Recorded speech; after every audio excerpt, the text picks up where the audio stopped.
This is our world. A warm, comfortable, familiar place. But walk away from the fire and look up. Our thoughts soon leave home.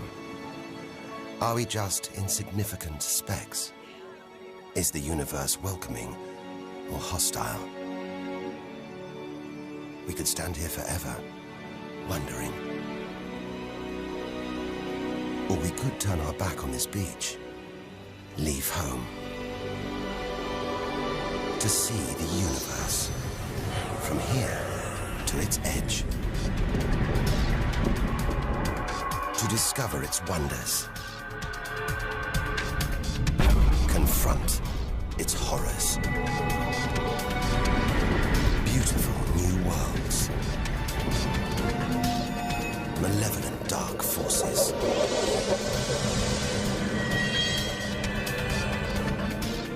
The beginning of time, the end of the world. Would we have the courage to see it through? Or would we run for home? There's only one way to find out.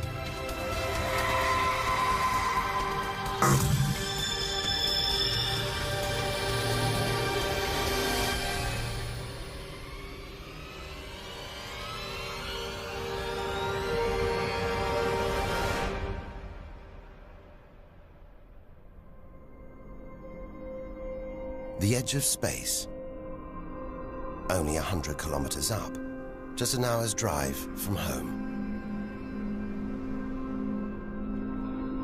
Down there, life continues.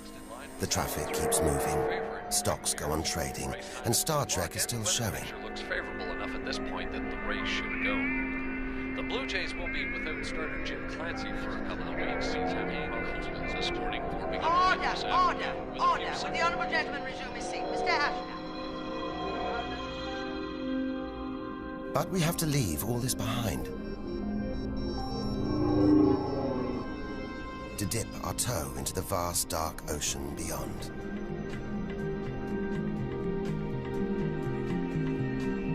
Into the shallows. Not too far from home. Onto the moon.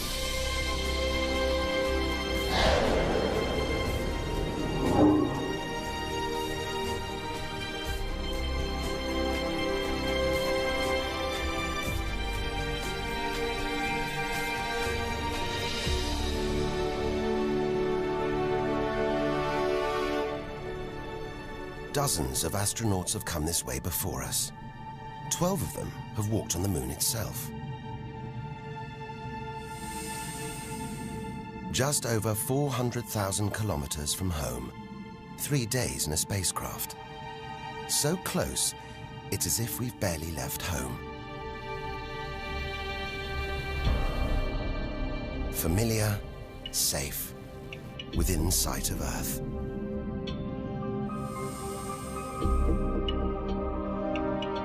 It looks like a deserted battlefield, bombarded by millions of meteoroids and asteroids. But it's quieter now. It's obvious there have been no major collisions for millions of years.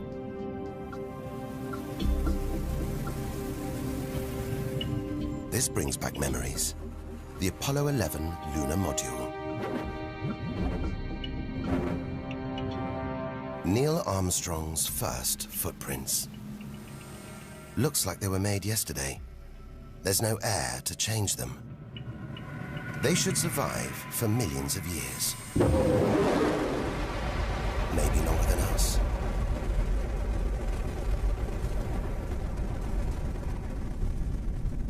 Our time is limited. We need to take our own giant leap. Further than any human has ever traveled.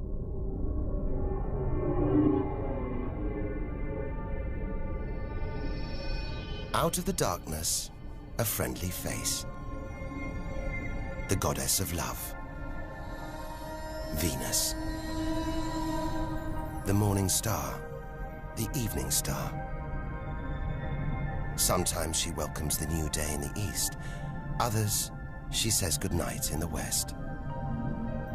The planet's spectacular yellow clouds reflect the sunlight. That's why this is the solar system's brightest planet. A sister to our planet. She's about the same size and gravity as Earth. We should be safe here.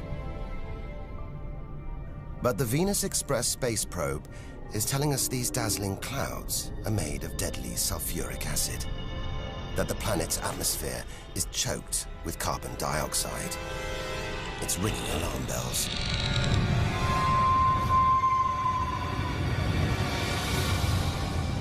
Venus is one angry goddess. The air is noxious, the pressure unbearable, and it's hot, approaching 500 degrees Celsius. Stay too long, and we'd be corroded, suffocated, crushed, and baked.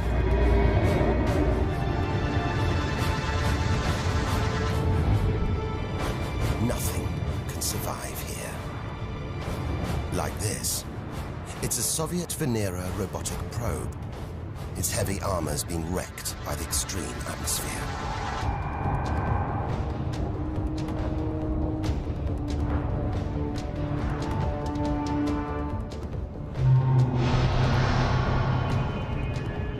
So lovely from Earth, up close, this goddess is hideous.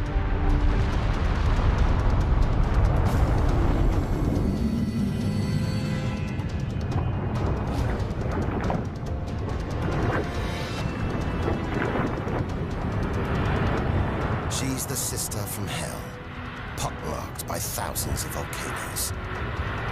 All that carbon dioxide in its atmosphere is trapping the sun's heat. This is global warming gone wild. Before it took hold, maybe Venus was calm, more like her sister planet Earth. If that's true, this could be our planet's future.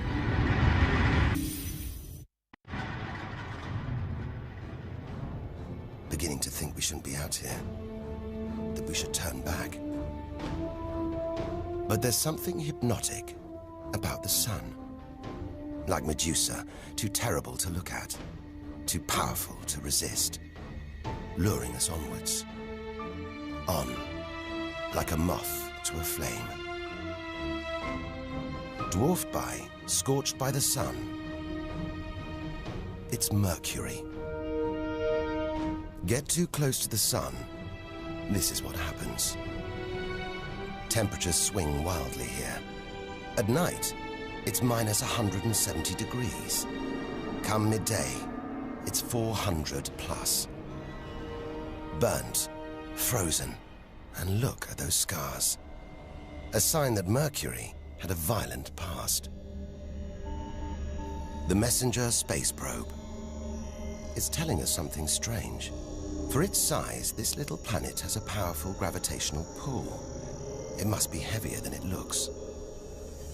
It's like a huge ball of iron, covered with a thin veneer of rock. The core of what was once a much larger planet. Maybe a stray planet slammed into Mercury, blasting away its outer layers in a deadly game of cosmic pinball. Whole planets on the loose, destroying anything in their path, even entire planets. And we're in the middle of it. Vulnerable, exposed, small. Everything is telling us to turn back. But who could defy this? The sun, in all its mesmerizing splendor. Our light, our lives. Everything we do is controlled by the sun. Depends on it. And more than that, it's the Greek god Helios driving his chariot across the sky. The Egyptian god Ra, reborn every day. The summer solstice sun rising at Stonehenge. For millions of years, this was as close as it got to staring into the face of God. 150 million kilometers from home, a 20-year journey by plane. Switch it off, and it's so far away, we wouldn't know about it for a whole 8 minutes. It's so big, you could fit 1 million Earths inside it. So heavy, its gravity controls the entire solar system.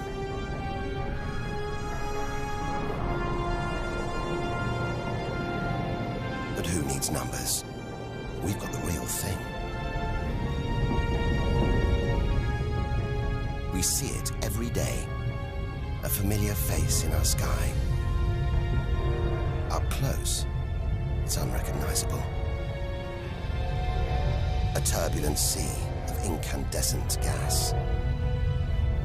The thermometer rises to over 5,000 degrees. Down in the core, it's got to be tens of millions of degrees.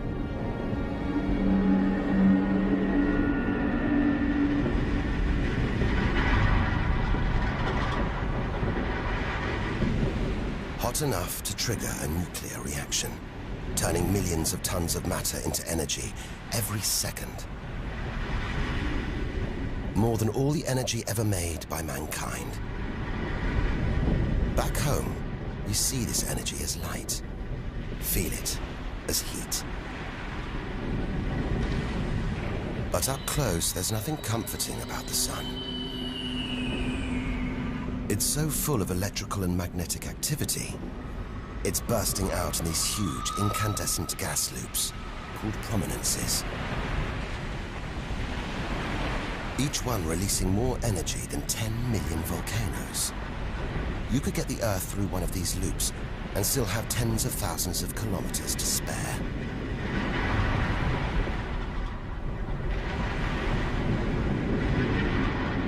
And where they burst through, it's exposing the cooler layers below, making sunspots. They're a fraction cooler than their surroundings. It's why they look black, but they're still hotter than anything on Earth. And they're massive, too. Some of these are at least 50,000 kilometers across. A solar flare. A superheated stream of electrified gas blasting deadly radiation out into space. But one day, all this will stop. The sun's fuel will be spent.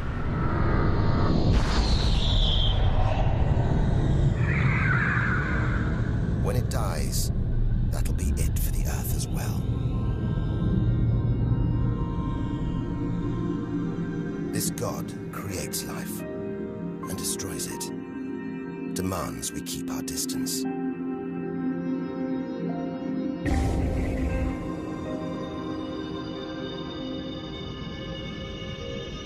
This comet has strayed too close. It's being boiled away by the sun's heat, creating a tail that stretches for millions of kilometers.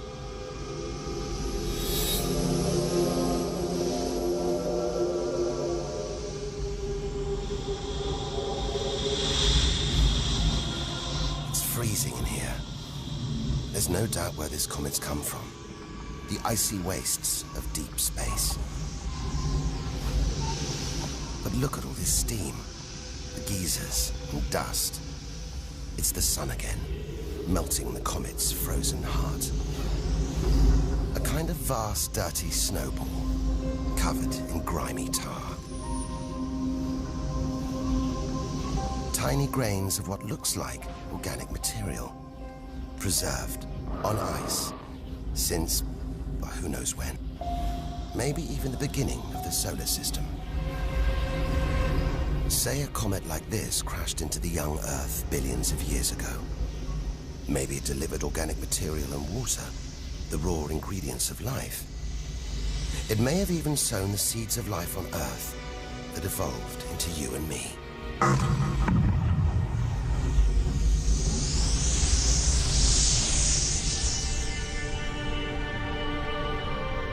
But say it crashed into the Earth now.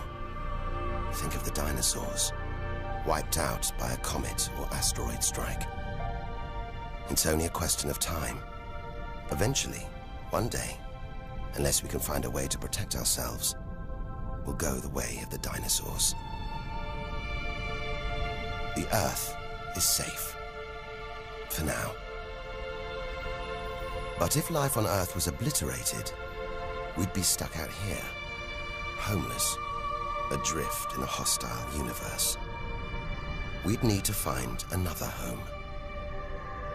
Among the millions, billions of planets, there must be one that's not too hot, not too cold, with air, sunlight, water, where, like Goldilocks, we could comfortably live.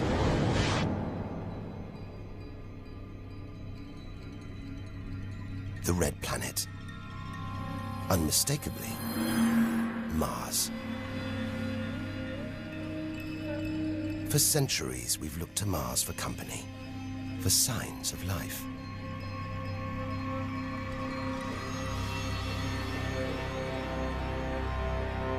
Somewhere down there could be extraterrestrial life. But are we ready to find it? Ready to rewrite the history books, to tear up the science books, to turn our world upside down? What happens next could change everything.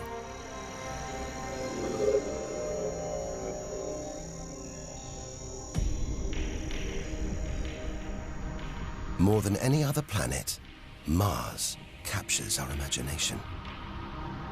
Think of sci-fi films, comics. What follows? Martians. It's all just fiction, right? But what if there really is something here? If there is, it's living on a dead planet. The processes that make Earth habitable shut down hundreds of millions of years ago here. Red and dead, Mars is a giant fossil.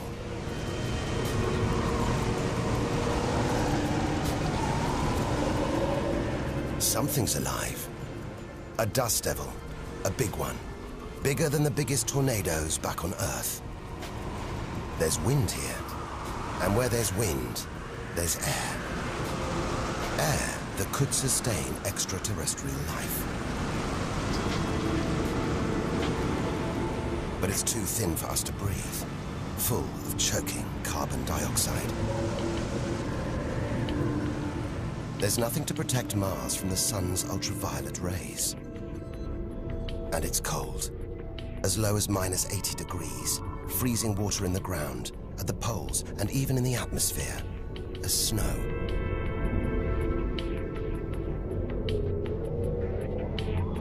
It's hard to believe anything could live here.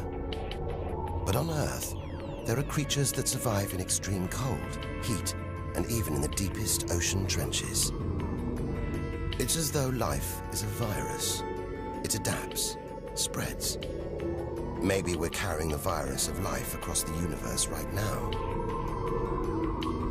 Even in the most extreme conditions, life usually finds a way.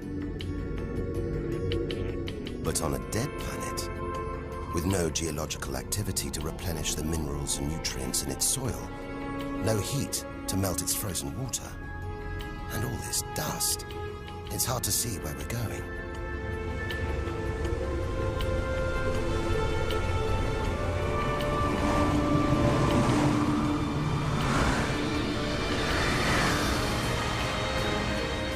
But we can't miss this.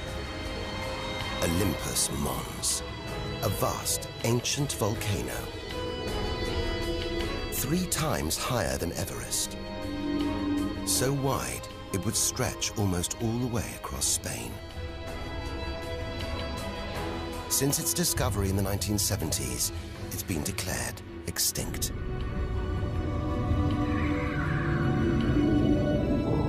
It looks like there's something happening on its slopes. It's as though lava has been flowing. But any lava flows should be long dead, obliterated by meteorite impacts. Unless this monster isn't dead after all. If it's not, there could be molten magma beneath the crust right now.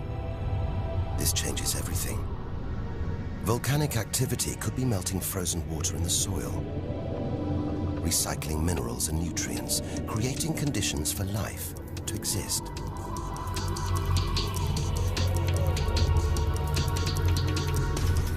This makes the Grand Canyon look like a crack in the pavement. It goes on and on. So far, it would stretch all the way across North America.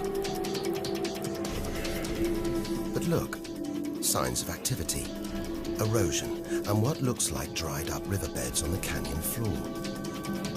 Maybe volcanic activity melted ice in the soil, sending water flowing through this vast canyon. Activity that we now know could still be melting ice, creating water. And where there's water, there could be life. If we can find running water, there's a chance we could find living creatures. Trundling across this desolate landscape, the NASA rover Opportunity. It's finding evidence that these barren plains were once ancient lakes or oceans that could have harbored life.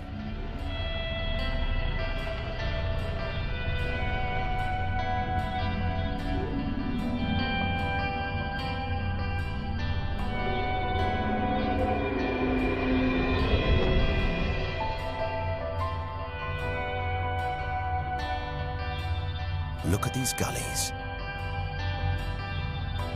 When probes orbiting Mars pass over them, they keep spotting new ones. More proof that Mars is alive and kicking. That there may be water flowing beneath the surface, creating these gullies. Water which could be sustaining Martian life.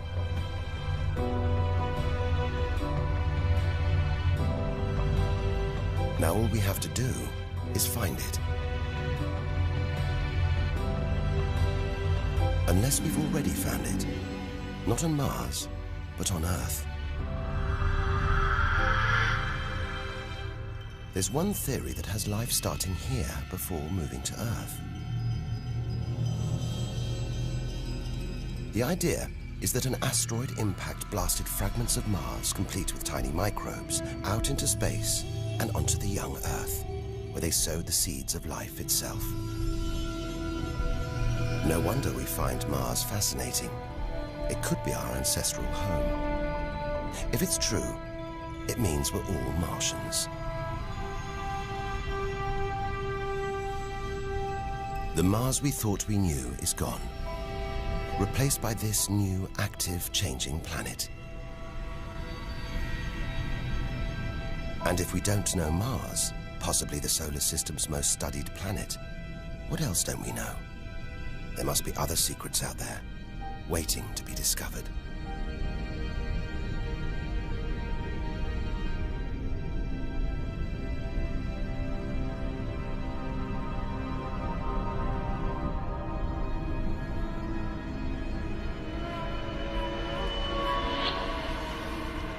This is getting scary. It's like being inside a giant computer game.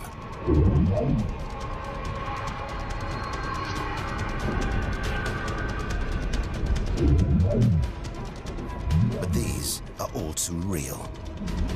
Asteroids, some of them hundreds of kilometers wide.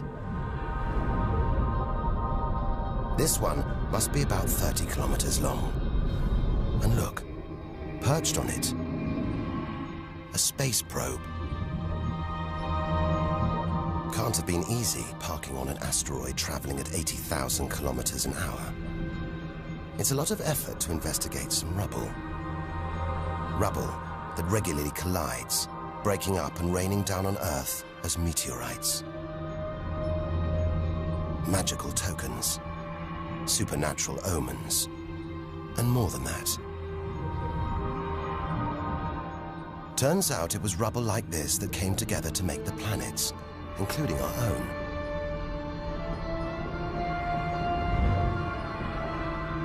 So by dating the meteorites we find on Earth, we know the planets were born 4.5 billion years ago.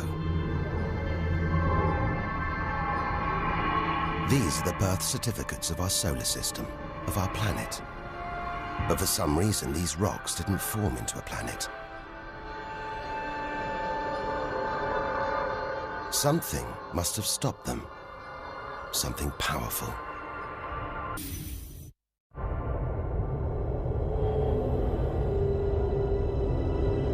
Jupiter. What a monster. At least 1,000 times bigger than Earth. So vast, you could fit all the other planets inside it. Something this big is going to have a major effect on its neighbors. Its gravity is stopping the asteroids from forming a planet. And just look at it. It's stunning. But up close, maybe things aren't quite what they seem. This huge planet is almost all gas. Land here, and we'd sink through its layers, maybe never hitting a solid surface. And Jupiter's good looks, the product of extreme violence. It's spinning at a huge rate, whipping up winds to hundreds of kilometers an hour, contorting the clouds into stripes, eddies, whirlpools. And this, the legendary Great Red Spot. The biggest, most violent storm in the solar system. At least 3 times the size of Earth. It's been raging for over 300 years. All those churning clouds have sparked an electrical storm. Just one bolt is 10,000 times more intense than any at home.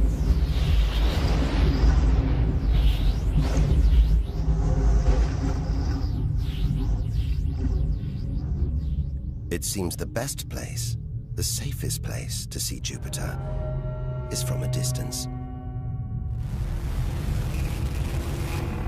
That's just beautiful, dancing round the poles like the aurora back home. But the Geiger counter is going wild. It seems even these are deadly, generated by lethal radiation pulled from space by Jupiter's powerful magnetic field. We're beginning to realize out here, nothing is what it seems. The universe is full of contradictions, deceptions, traps. Right now, we need a safe haven, somewhere to find our feet, catch our breath. Maybe this, the multicolored moon Io, is it?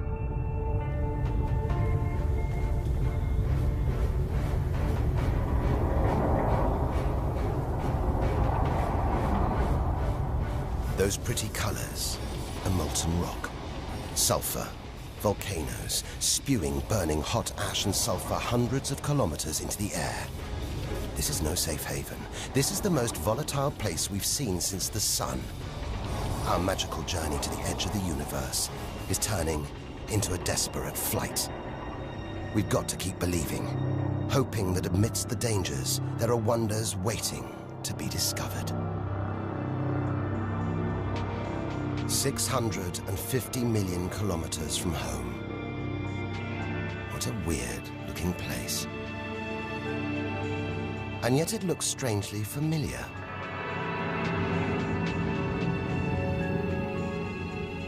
A bit like the Arctic with all that ice. All those ridges and cracks.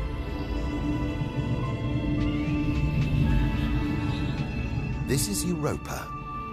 And maybe, like the Arctic, this ice is floating on water, liquid water.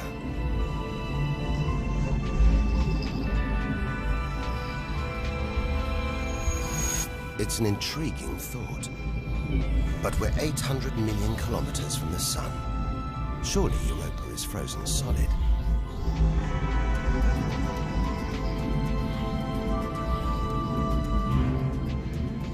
Unless Jupiter's gravity is creating friction deep inside, stopping Europa from freezing solid, allowing life to develop in the waters beneath its frozen crust.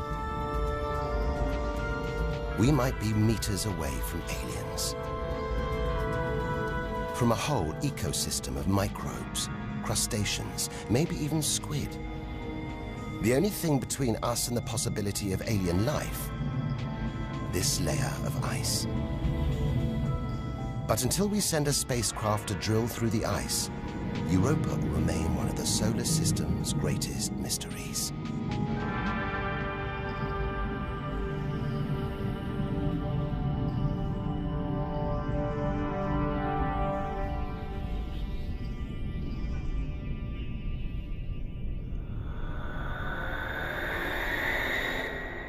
It's captivated our imaginations, haunted our dreams. And here it is, spinning before our eyes. Saturn, the jewel in the solar system's crown. Seeing it makes everything we've experienced worthwhile. There's something magical about Saturn. A giant ball of gas, so light it would float on water. Its spectacular rings would stretch almost from Earth to the Moon, but they're just a few hundred meters deep. That's the Cassini orbiter. It's picking up ghostly radio emissions, probably generated by auroras around Saturn's poles. This is the real music of the spheres. And Cassini is telling us these rings are probably all that's left of a moon shattered by Saturn's gravitational pull. Incomparable beauty from total destruction.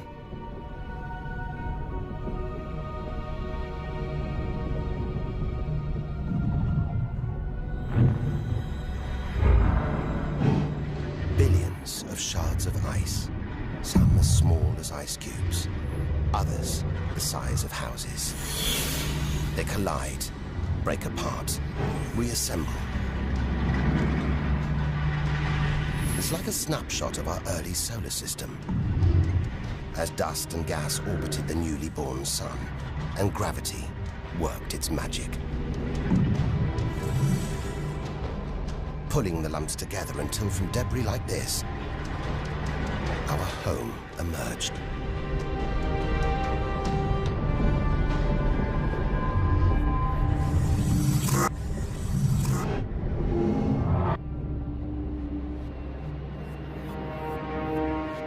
We could stay here forever, gazing at Saturn's seductive allure.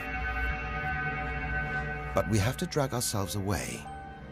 We've got so much further to go, so much more to learn.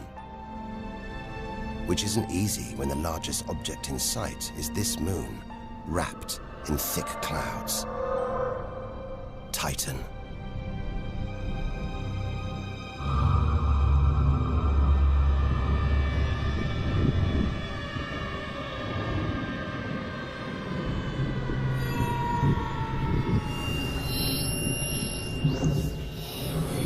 It seems like there's an atmosphere down here. There's wind, rain, even seasons. And look at these rivers, lakes and oceans. It's the most similar place to Earth we've seen so far. Maybe it was worth tearing ourselves away from Saturn after all. Except that's not water. That's liquid natural gas. There must be hundreds of times more natural gas here than all the Earth's oil and gas reserves.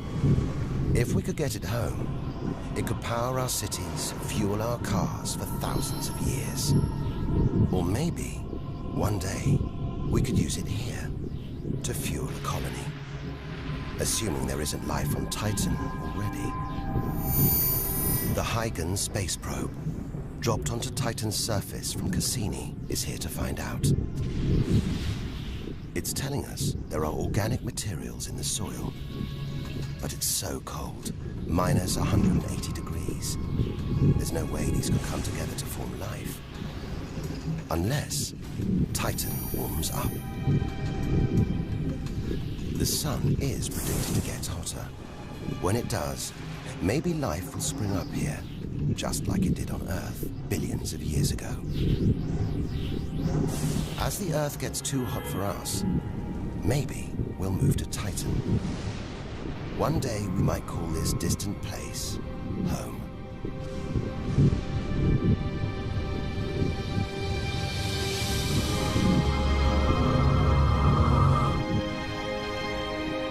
Home. We're at least 1 billion kilometers away now. Beyond this point, we lose visual contact with the Earth. We're standing on a cliff, looking out into the solar system's mysterious outer reaches.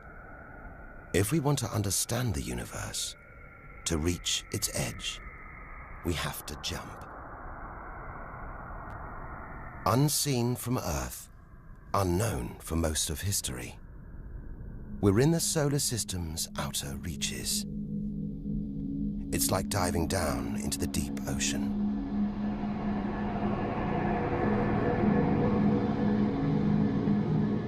Those rings. It looks like Uranus has been tilted off its axis, toppled over by a stray planet.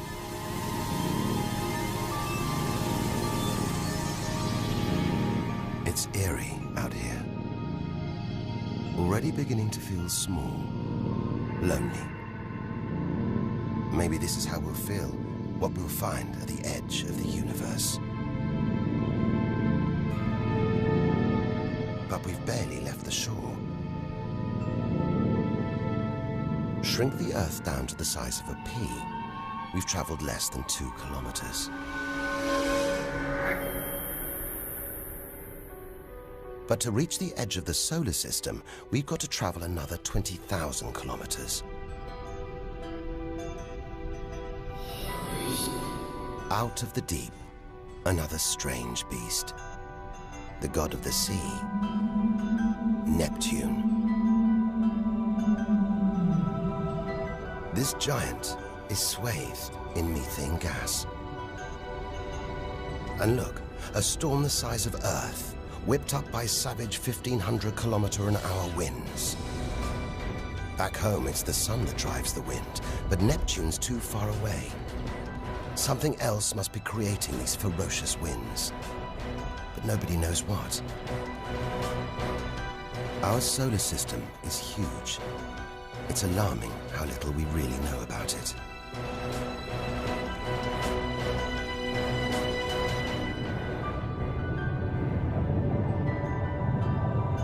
Plunging deeper, something to cling to. After all those balls of gas, a solid moon. Triton. Solid, but not stable. Just look at these geysers, cosmic chimneys pumping out strange soot. And this moon is going round Neptune in the opposite direction to the planet's spin. A cosmic battle of wills that this angry moon is always going to lose. Neptune's massive gravity is pulling on Triton, slowing it down, reeling it in.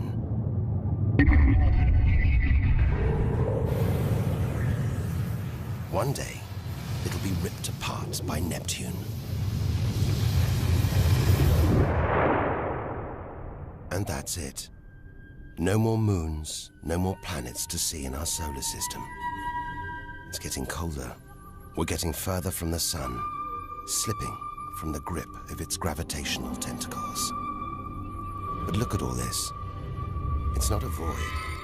It's teeming with frozen rocks, icy spheres, like Pluto. Until recently, it seemed Pluto was alone. Beyond it, nothing. We were wrong. More frozen worlds. Discoveries so new, nobody can agree what to call them. Plutinos, ice dwarfs, cubanos. Whatever the name, the implications are the same. Our solar system isn't the neat model we thought it was. Over 13 billion kilometers from home, the most distant thing ever seen to orbit the sun, another small icy world called Sedna, discovered in 2003.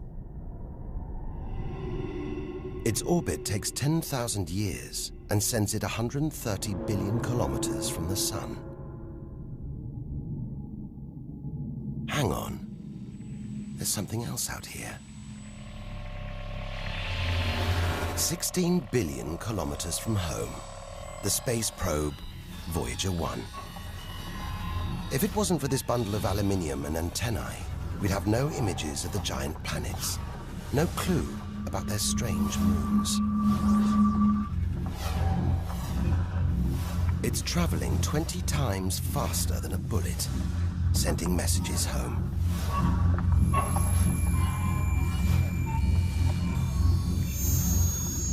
And look, on its side, that gold panel, a kind of intergalactic message in a bottle. There's a greeting recorded in different languages.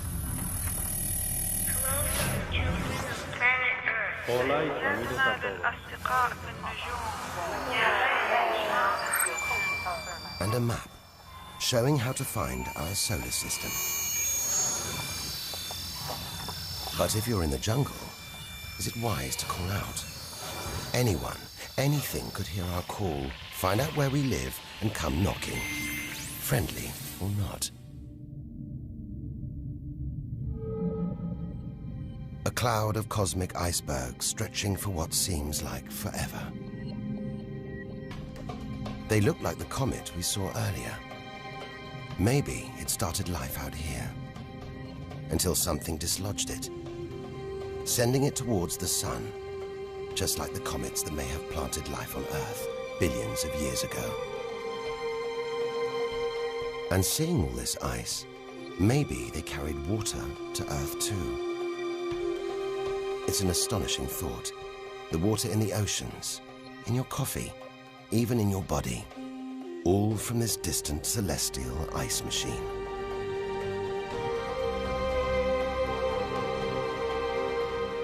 We're 8 million, that's 8 trillion kilometers from home. But in reality, this is only a baby step. Ahead, trillions of kilometers, billions of stars. This is it. Time to stop looking in and start looking out. To step out into the big, wide universe. Into interstellar space.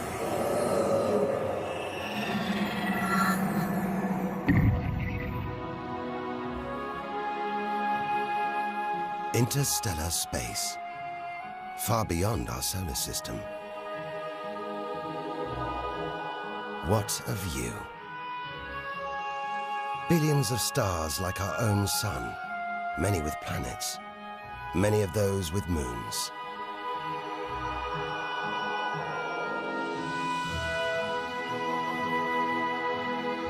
It's hard to know which way to go. There are infinite possibilities in every direction. Whichever way, we're going to need a serious burst of acceleration.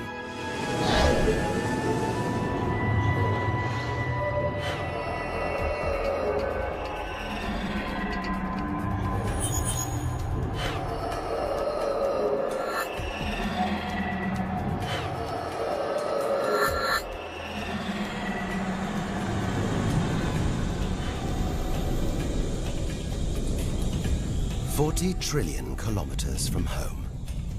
150,000-year ride in a space shuttle. And we've only just reached the first solar system after our own. Alpha Centauri. Not one, but 3 stars. They're spinning around each other, locked in a celestial standoff. Each star's gravity attracting the other, their insane orbital speed keeping them apart.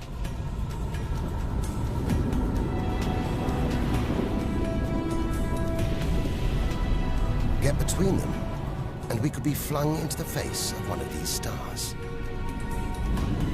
Vaporized, trillions of kilometers from home. So far, the kilometers are becoming meaningless. We're going to have to talk in light years. A beam of light takes 1 year to travel 10 trillion kilometers. So 40 trillion kilometers is 4 light years from home. It's crazy. Distances so vast, they're almost beyond comprehension.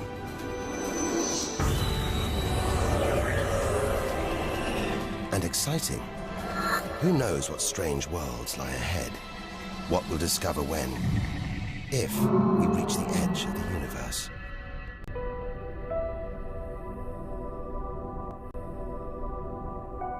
"10 light years from Earth, the star Epsilon Eridani. What spectacular rings of dust and ice, and somewhere in there, planets forming out of the debris, being born before our eyes.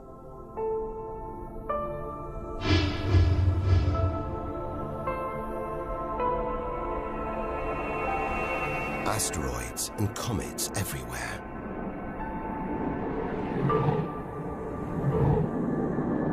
We could almost be looking at our own solar system, billions of years ago, with comets delivering organic molecules, water to these young planets, kick-starting life, just as they may have done on Earth.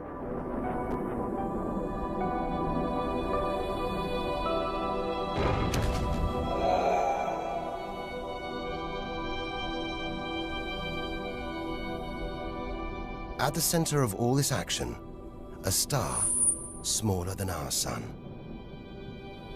It's still in its infancy. Any life in this solar system would be primitive at best.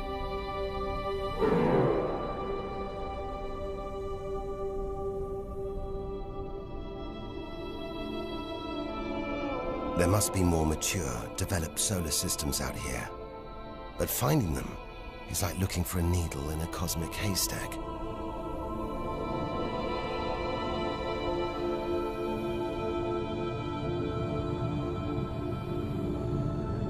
"20 light years from Earth.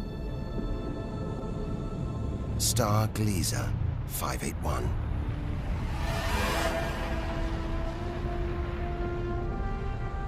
It's about the same age as our sun.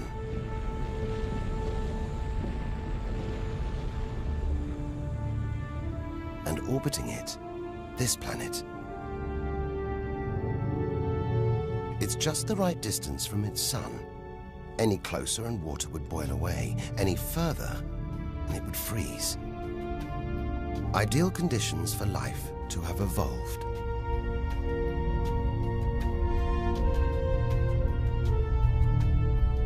And if comets have struck, delivering water and organic materials, then life, complex beings like us, even civilizations like our own, could be down there, right now. And if there are, even at this distance, they could be tuning into our TV signals, watching shows from 20 years ago. And here's your host, Joe Jackman. But until future generations can find a way of communicating over these vast distances, all we can do is speculate. Us and them, living parallel lives, unaware of each other's existence. Unless life has been and gone.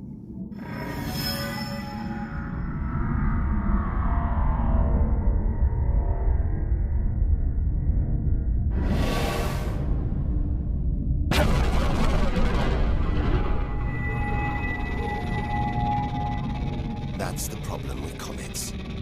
They're creators and destroyers. As the dinosaurs found out the hard way 65 million years ago.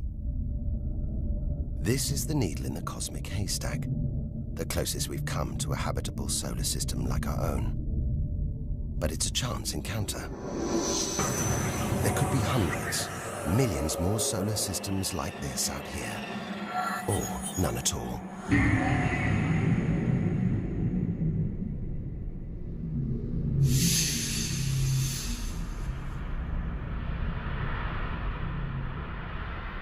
This is vast. And look, it's the planet Bellerophon.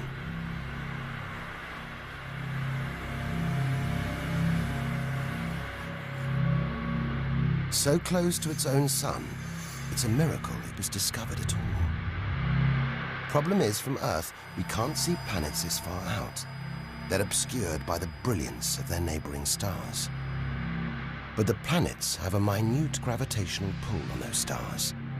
Measure these tiny movements trillions of kilometers away, and we can prove they exist.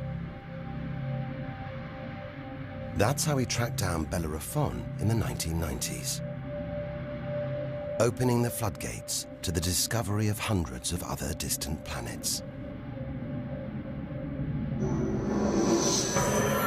65 light years from Earth. Tune in on this bright star, and you'd pick up TV signals from Hitler's Berlin Olympics. Verkünde die Spiele von Berlin zur Feier der 11. Olympiade neuer Zeitrechnung als eröffnet.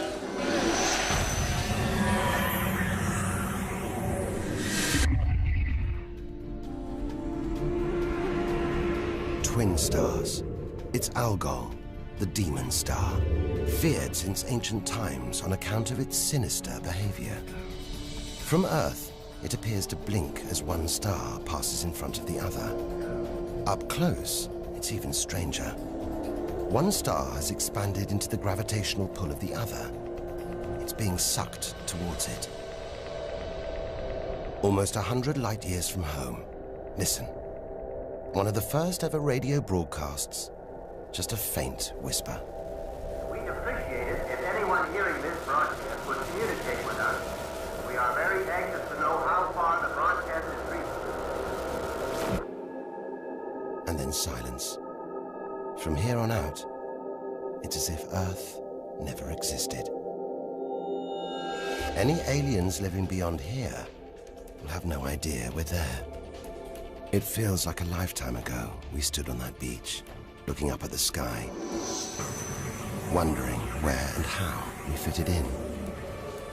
It's time to appreciate the wonders we're seeing, not just for what they tell us about our own world. It's what they can tell us about the whole universe, its past and its future.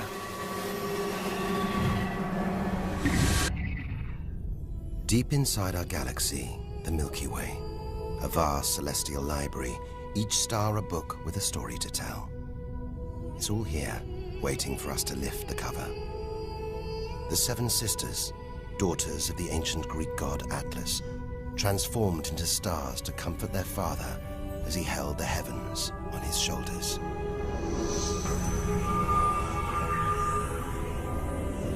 And this giant, Betelgeuse. The brightest, biggest star we've seen so far. It's got to be at least 600 times wider than our own sun.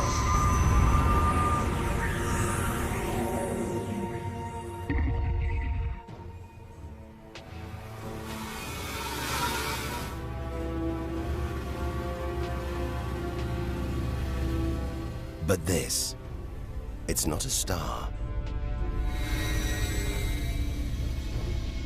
Not a planet. Not like anything we've ever seen.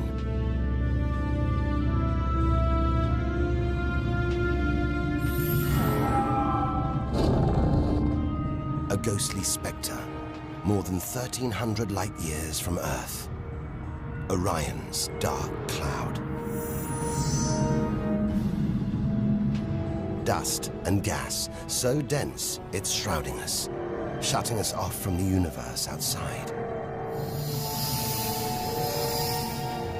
There, deep inside, a ball of light, pulling the dust and gas towards it, heating up, merging into a ball of burning, hot gas. Like a star, like our sun, in miniature. It's millions of degrees inside it. So hot, it's beginning to trigger nuclear reactions, the kind that keep our sun shining. Making energy, radiation, light. A star is being born.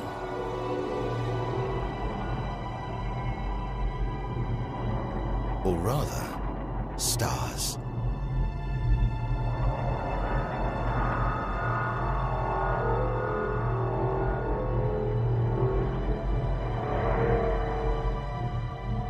Orion's dark cloud is a vast star factory.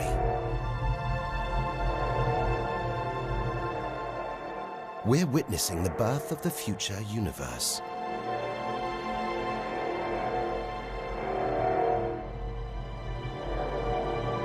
We've come to expect hostile horrors, but we're discovering one of the universe's greatest creative wonders: star birth.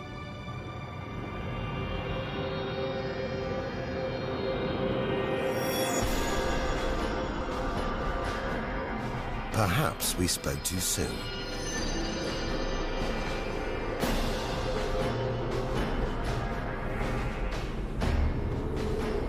Jets of gas, exploding outwards at 200,000 kilometers an hour,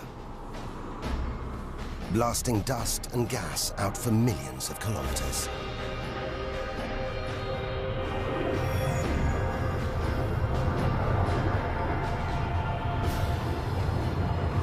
It's unbelievably violent, but look at the results. It's beyond words. Nebula. Vast, glowing clouds of gas, hanging in space. With no wind out here, they'll take thousands of years to disperse. They seem to be forming a vast stellar sculpture. It makes you realize nature is more than a scientist, an engineer. It's an artist on the grandest of scales. We've seen some strange sights, but this is a masterpiece. A giant horse's head rearing up in space. Stars are born, grow up, and then what? Do they die? Do they slip quietly into the night, or go out with a bang?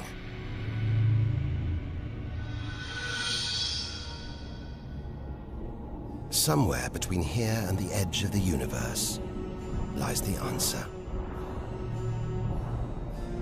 Nearly 4,000 light-years further, luminous clouds suspended in space, encircling what was once a star like our own sun. All that's left of it are these brightly colored gases. Elements formed by nuclear fusion deep inside the star, released into space on its death. Green and violet, hydrogen and helium, the raw materials of the universe. Red and blue, nitrogen and oxygen, the building blocks of life on Earth.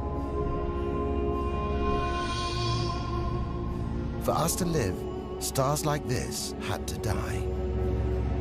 The oxygen in our lungs, the nitrogen in our DNA, it was all produced by nuclear fusion in stars that died long before the Earth was even born.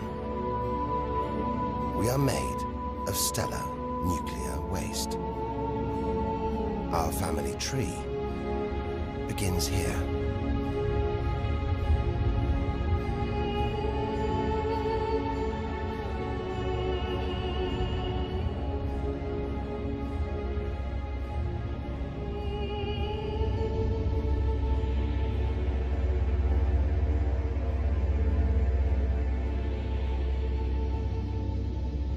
At its heart, the ghost of a star. It's a white dwarf. White, hot, small, but unbelievably dense.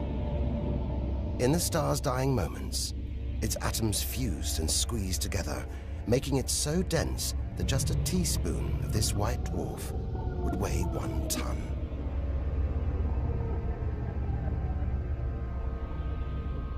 It's a chilling premonition of our sun's fate. 6 billion years from now, it'll become a white dwarf. Its death will herald the end of life on Earth. It makes you wonder how many other worlds have been and gone. Stories left untold. Celestial books lost forever.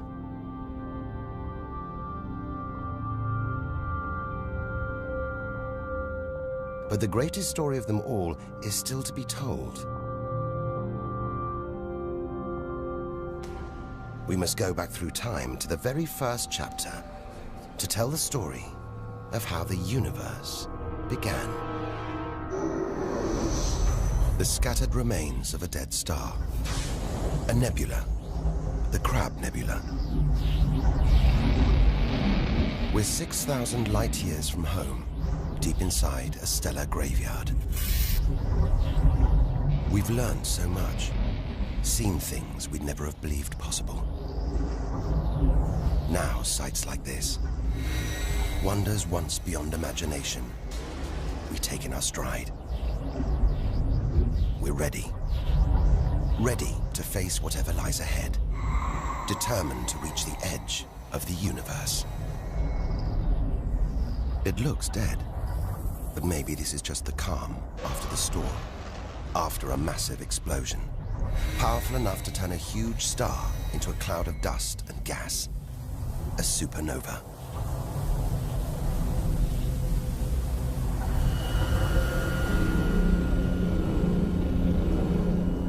The eye of the storm, a spinning, pulsating star, a pulsar.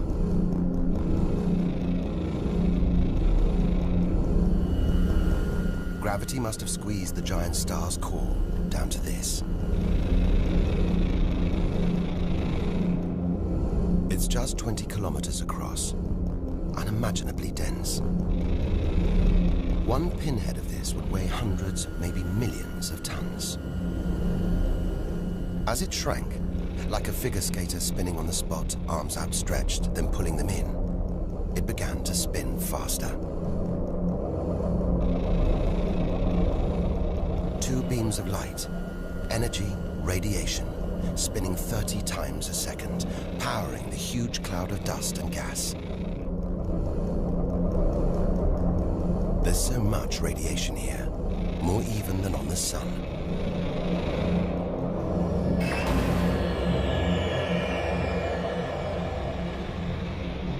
That was easily the deadliest thing we've encountered so far.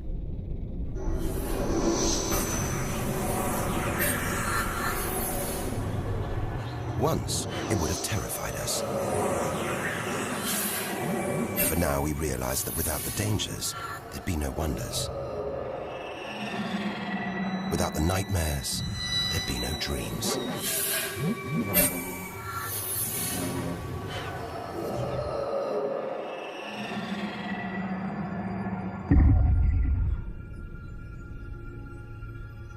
Getting a strange sensation. A feeling, as though there's something bad out here. A malevolent presence. The one thing we didn't want to encounter. Impossibly black, blotting out the stars behind it. We are staring into the face of extinction. The remains of a giant star. A black hole. Instead of contracting to a white dwarf or a pulsar, it just kept on going. Shrinking until it got so small, it's just a few kilometers across. Far denser than a pulsar and impossible to resist.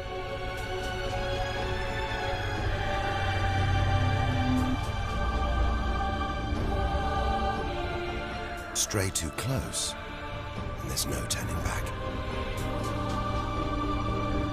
No time, no space.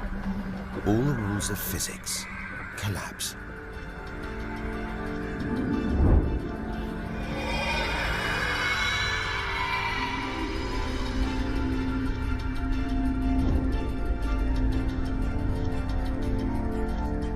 The asteroid is gone. Truth is, nobody really knows where. We're looking at the limit of human understanding. There could be millions of black holes creeping around our galaxy. More perhaps than all the stars in the sky. But we wouldn't see them until it was too late.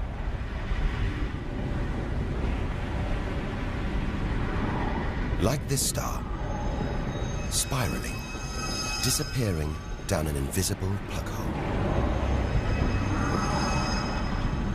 Who's to say we don't live inside a vast black hole?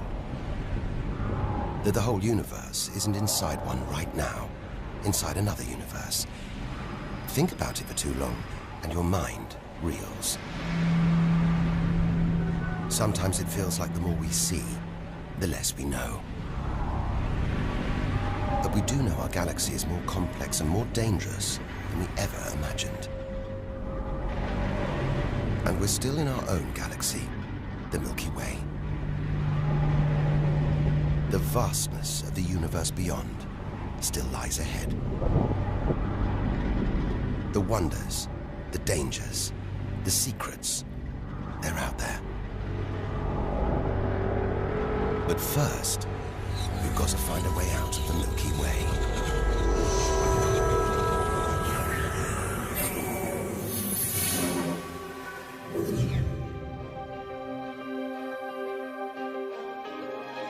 "7,000 light years from home, still deep inside our own galaxy.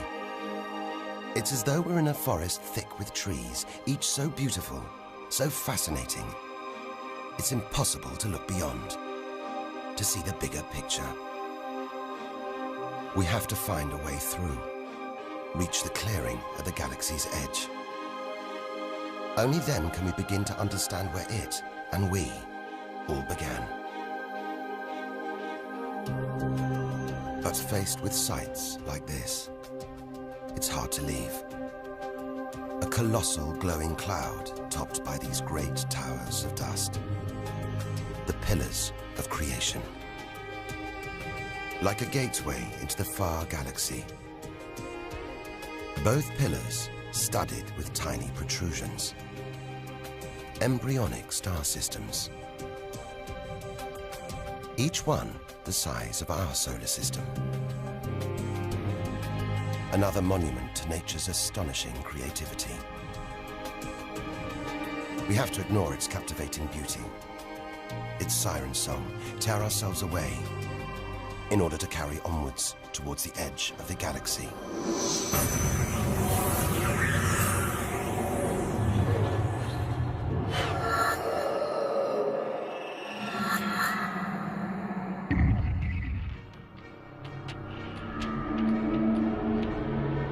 Dazzled by the Milky Way's beauty, we've been blinded to its terrors and strayed into a cosmic minefield. Like an explosion in slow motion, giant clouds of gas are bursting out of this star. A massive star, millions of times brighter than our sun. It's going into meltdown. The fuel that sustains it is running out. The nuclear reactions that power it winding down. We're watching its death throes. Eventually, the core will implode. The result, a new black hole.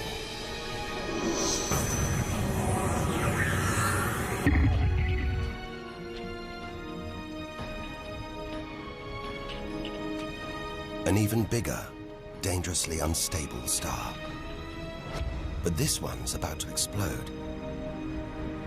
And when a star this big dies, it's 100 times more violent than a supernova. Somehow we've stumbled into the most violent star death imaginable. A hypernova.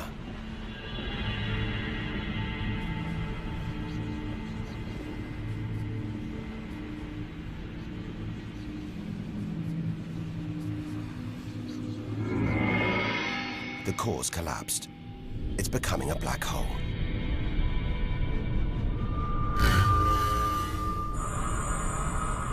And that's the shockwave, surging through the star, ripping its outer layers into space.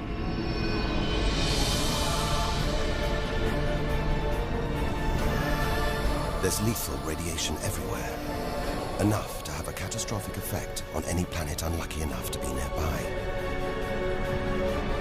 When virtually every species on Earth was wiped out 450 million years ago, the culprit may have been one of these. Deadly hypernovas, frozen comets, scorched planets, white dwarfs, red giants, Earth. Tiny drops in a vast pool of white light. Our home galaxy, the Milky Way. We wanted to know where we fit in. Here's our answer.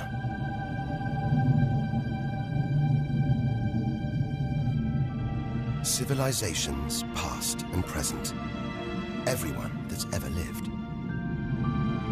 The smallest bug, the highest mountain. All of it. Invisible. Not even a tiny speck.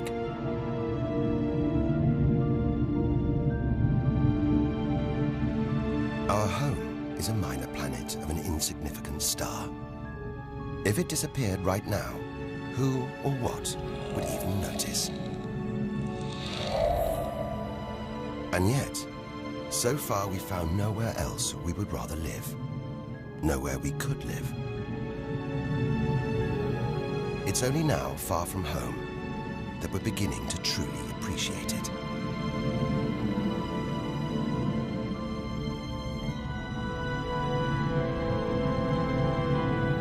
Look at all these stars. Hundreds of thousands of them.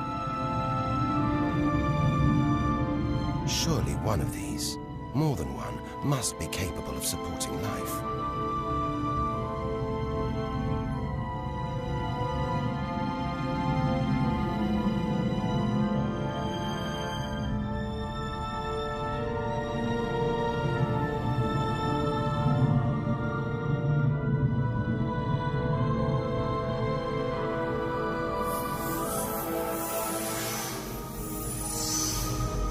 Maybe here, in this swarm of stars, the Great Cluster.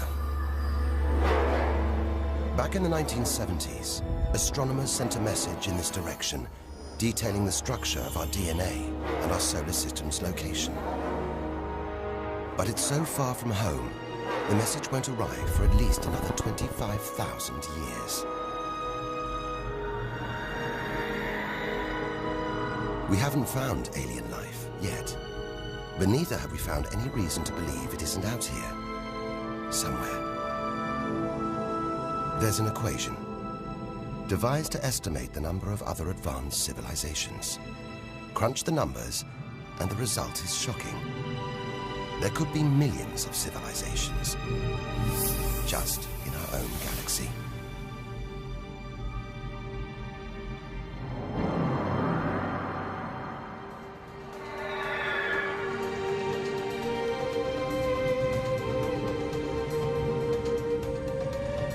Everything we have seen so far is inside the Milky Way. Now here's our chance to see other galaxies, to glimpse the even bigger picture, and perhaps to answer the ultimate question: where does all this come from? We are now ready to leave our solar system, our galaxy, and enter intergalactic space.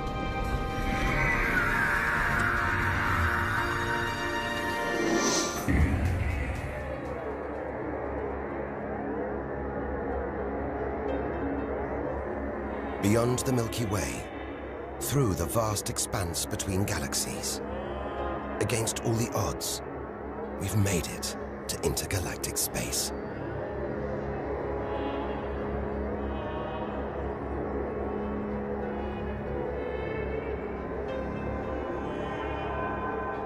Out here, there's no horizon in sight.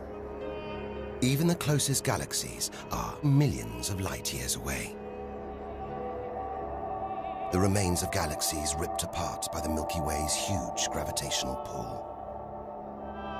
Scattered through, nothing.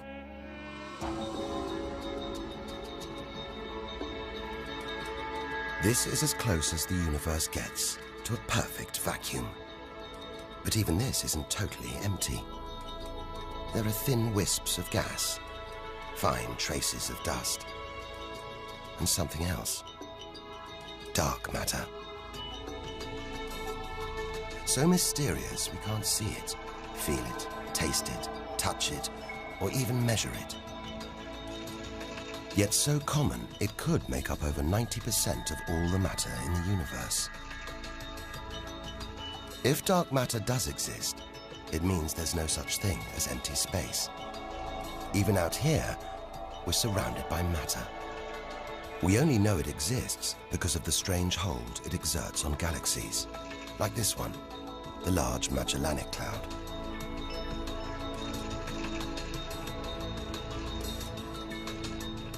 More than 6 billion years into today's fastest spacecraft, 160,000 light years from the Milky Way, at the edge of its gravitational reach. This galaxy should spin off into space, but something is holding it here. Something invisible, powerful, dark matter.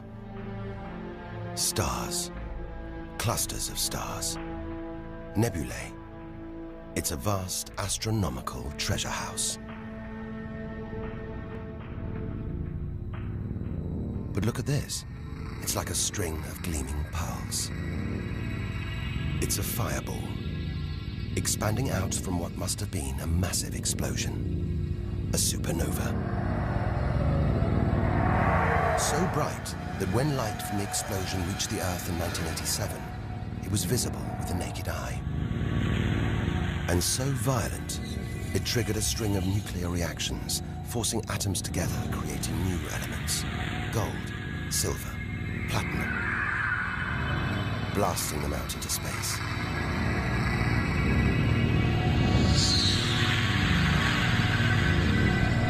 The gold in the ring on your finger was forged in a massive supernova like this, trillions of kilometers away, billions of years ago. Before we left home, the universe seemed separate. Something out there, up in the sky. We were wrong. The story of the universe is the story of every one of us.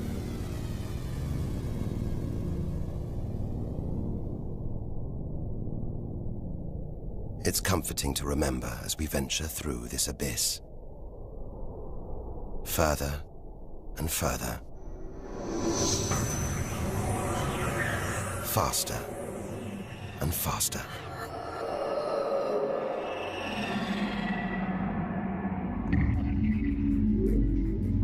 The Andromeda Galaxy, 2.5 million light years away. It's moving through space at nearly 1 million kilometers an hour. Everything in space is moving apart like shrapnel from an explosion.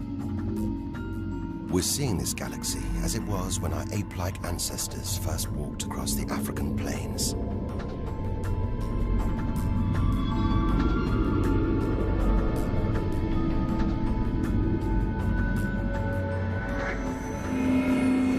We go further through space and further back in time. This doesn't look right. A whole galaxy exploding. The only thing large enough to cause an explosion on this scale has to be another galaxy. It looks like the end of the world, but we've seen enough to know things are never that simple. This galaxy won't die. It'll be reborn. A new shape, perhaps even new stars. As dust and gas collide, creating friction, shockwaves, triggering the birth of stars.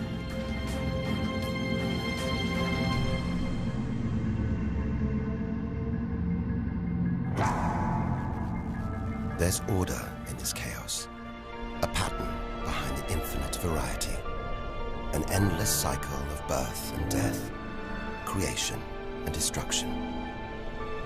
It's a pattern woven through the vast fabric of space that binds each of these galaxies. There are billions of galaxies in the universe, each with billions, even trillions of stars. Possibly more stars than there are grains of sand on all the beaches on Earth. And all of these are just the stars that exist now. What about the stars that have been and gone? All the stars being born, yet to be born. We're finally beginning to see the big picture, and it's grander than we ever imagined. This largest galaxy. The huge Pinwheel Galaxy is so far from Earth that if we send a message home now, it'll take 27 million years to get there. Who knows whether our species, our planet, will still be around to receive it? Most likely not.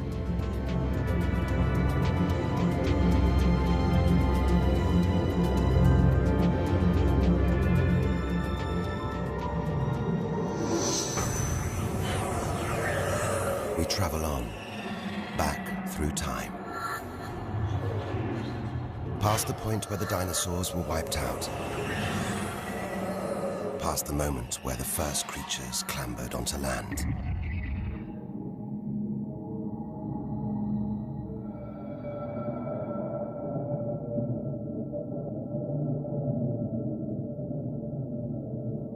Two billion light years from home, closing in on the edge of the universe, going back to the beginning of time.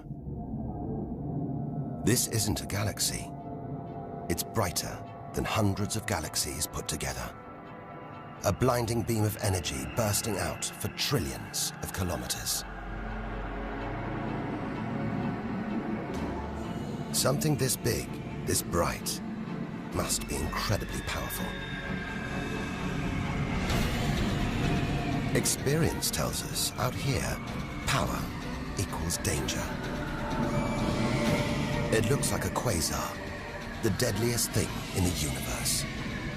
If it is, then our journey could be over, just as the end is almost in sight.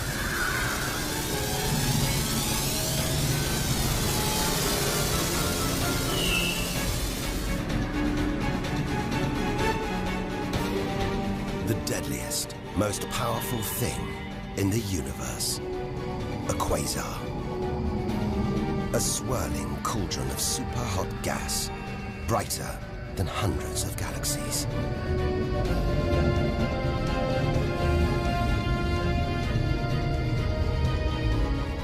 The source of this awesome power lies deep inside the heart of the beast. A heart of darkness.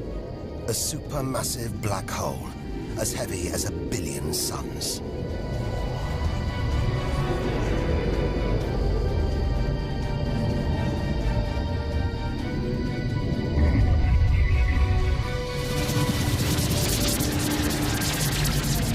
It's ripping apart whole stars, sucking their gases into the quasar, devouring them, until they're nothing, lost forever from the visible universe.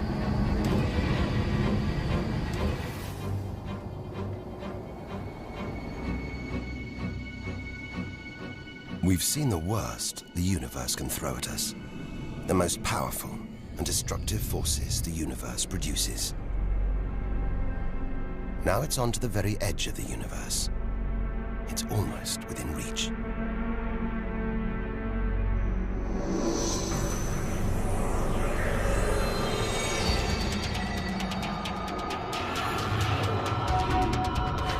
We'll need to go further, go faster if we're to cross the final reaches of the known universe.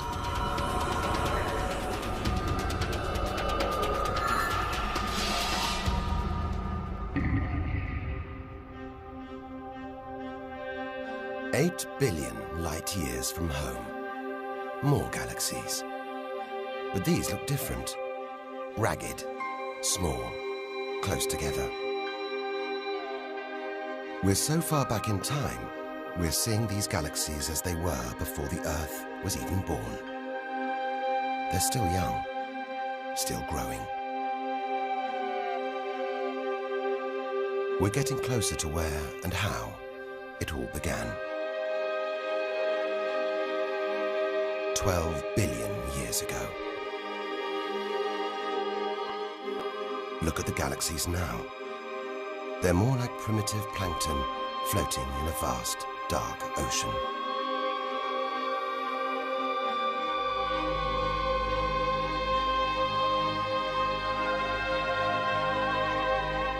It's magical. Clouds of dust and gas, dancing, forming a shape, merging to make embryonic galaxies. This is how our own galaxy was born.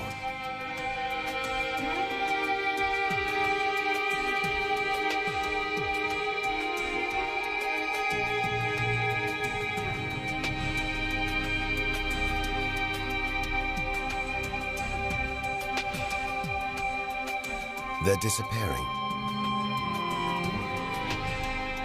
We've gone back before the stars were born.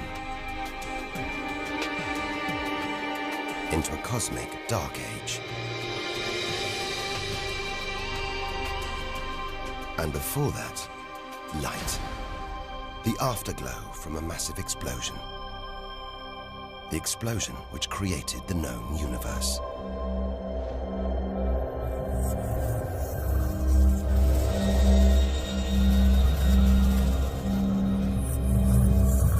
We're almost there.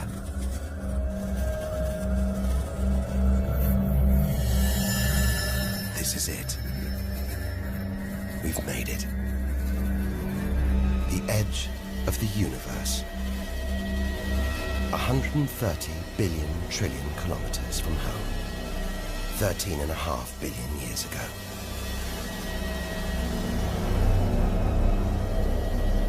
The very instant of the Big Bang. The most violent, most creative moment in history. Everything that's ever happened follows from this moment.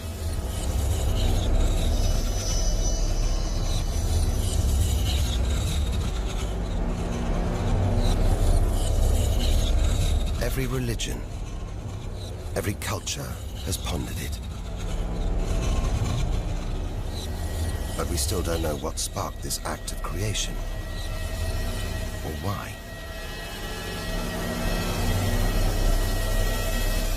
This is where our journey ends, and the universe begins.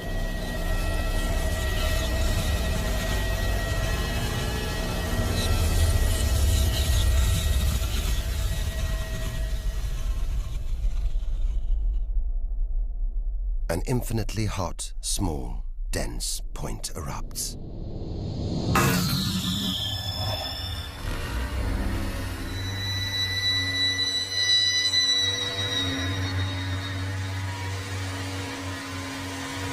Creating space, time, matter, our universe itself.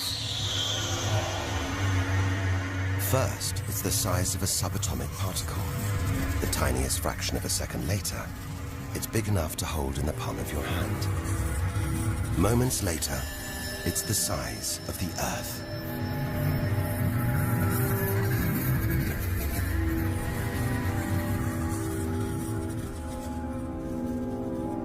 Today, the light from the Big Bang is still spreading out as a hiss of radio static. Your TV aerial picks it up. You can see it as static on an untuned TV.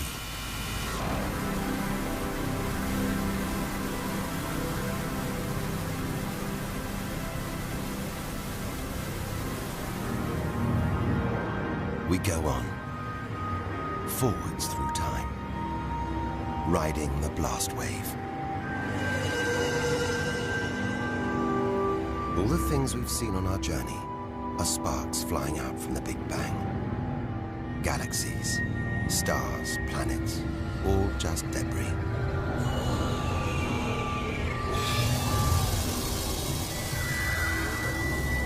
Back through our galaxy.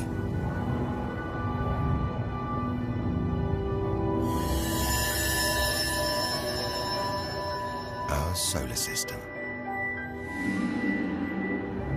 Until we reach another cooling cinder, swirling in the afterglow of the Big Bang. The Earth.